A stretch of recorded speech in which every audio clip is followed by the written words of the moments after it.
सभी का स्वागत है आरटीसी बेसिक यूट्यूब चैनल पर। जैसा कि आप सबको पता है कि सीआरपीएफ एचसीएम की आपकी जो एडमिट कार्ड यानी कि आंसर की आपकी जारी कर दी गई है, वो आंसर की आप कैसे डाउनलोड कर सकते हैं। और बहुत सारे बच्चों की दिक्कत आ रही है, उनके आंसर की डाउनलोड नहीं हो रही है, तो उनकी भी कैसे डाउनलोड हो सकती है, तो पूरी डिटेल अपन जानने वाले। इससे पहले अगर आप चैनल पर नए हैं तो चैनल को सब्सक्राइब कर लेना, क्योंकि इसी तरह की और भी अपडेट आपको चैनल के माध्यम से मिलती रहती है। सबसे पहले आप जाएंगे गूगल या क्रोम ब्राउजर पर, कहीं पे भी आप जब ऑफिशियल साइट खोलते हैं तो उसमें थोड़ी सी दिक्कत आ रही है, तो आप डायरेक्ट क्या करेंगे, सरकारी रिजल्ट पे जाएंगे।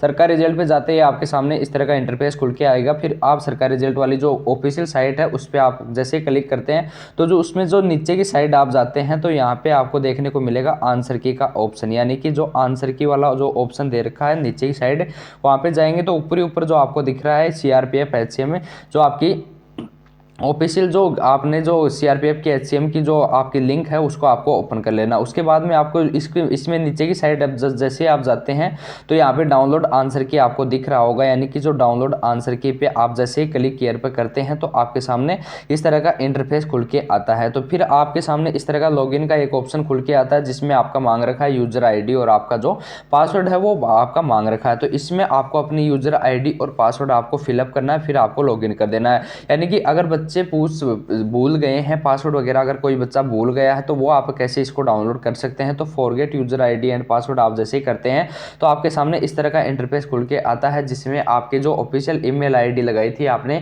वो ईमेल आईडी लगाने के बाद में आप जैसे ही कैप्चर कोड लगाते हैं तो फिर आपके पास सामने इस तरह का जो आपने जो फॉरगेट यूजर आईडी पे आप क्लिक कर देते हैं तो उसके बाद में आपके सामने ओपन हो जाएगा। फिर आपके जो पासवर्ड है जो आप चेंज करते हैं वो आप वहाँ पे लगाएंगे तो उसके बाद में आपका ओपन हो जाएगा। अब बात कर लेते हैं कि जिन बच्चों का अभी तक नहीं आ रहा है तो उनकी क्या दिक्कत हो सकती है। तो उन बच्चों का बता देता हूं कि अभी उनकी कुछ बच्चों की आंसर की शो कर रही है, लेकिन कुछ बच्चों की अभी तक आंसर की शो नहीं कर रही है। तो जिन जिन बच्चों की शो कर रही है तो वो चेक कर लें, इस तरह से चेक किया जाता है। और बाकी जैसे कोई और भी इंफॉर्मेशन आती है तो आप सबको मिल जाएगी, बाकियों की कल सुबह तक या फिर शाम तक आपकी सभी की ओपन होने लग जाएगी। तो बिल्कुल भी टेंशन लेने की आवश्यकता नहीं है, सभी अपनी अपनी आंसर की मैच कर लेना। उसके बाद में कट ऑफ के रिगार्डिंग क्या क्या कट ऑफ रह सकती है उसके रिलेटेड भी आप सबको वीडियो प्रोवाइड करा दूंगा, तो आप सभी चैनल को सब्सक्राइब करके रख लेना। Thank you so much.